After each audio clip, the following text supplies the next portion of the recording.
Le domaine viticole des Faverges surplombe le Léman. Ces terres ont été les premières à accueillir de la vigne à Lavaux. Au XIIe siècle déjà, avant la création de la Suisse, la famille de Glane, installée dans l'actuel canton de Fribourg, possédait des parcelles à Puydoux et à Saint-Symphorien.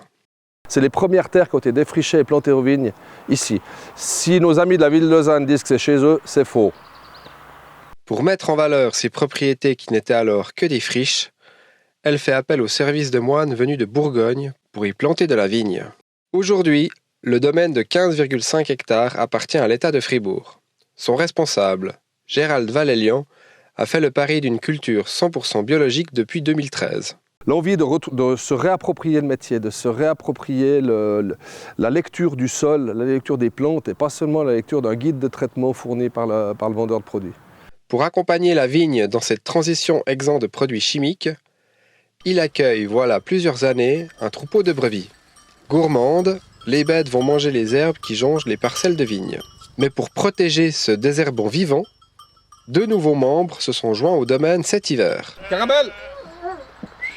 Caramel! Magnum, viens! Viens!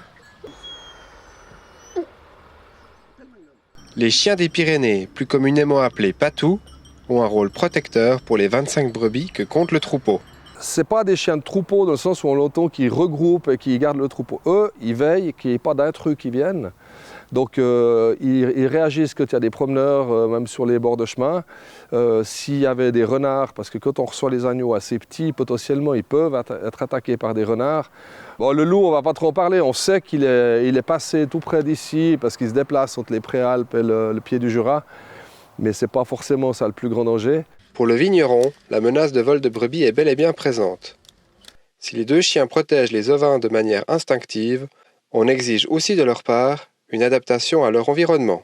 Les chiens sont souvent considérés comme dangereux pour les promeneurs, il y a des fois des accidents. Actuellement, on sociabilise beaucoup plus les chiens, mais c'est vrai qu'on leur demande beaucoup parce que les chiens ils doivent protéger le troupeau des prédateurs, ils doivent protéger le troupeau potentiellement des voleurs, des gens mal intentionnés, mais ils doivent être gentils avec les promeneurs qui passent à proximité du troupeau. Donc c'est cette cohabitation qu'il faut créer, que les gens comprennent qu'il faut respecter les chiens, pas s'approcher du troupeau, puis que les chiens aussi comprennent qu'ils ne doivent pas attaquer les gens qui s'approchent. Donc c'est un peu un exercice pour tout le monde. Là. Les 2 chiens rejoindront leur alpage valaisan prochainement, à moins que l'attachement entre l'homme et l'animal ne soit déjà trop important. Ils sont très vite attachés à nous parce que ils ont aussi senti qu'on aime cette relation. Ils ont tout de suite fait copain avec notre chien Tifou qui est souvent vers eux. Il n'y a jamais eu de bagarre depuis le premier jour. Il y a un rituel. À tel point que Caramel, la plus jeune, là, s'attache un peu beaucoup à l'humain. Elle fait un peu moins son travail de garde du troupeau. Alors je ne sais pas si elle va retourner à la montagne ou si elle va rester chez nous pour l'été. À voir, à définir.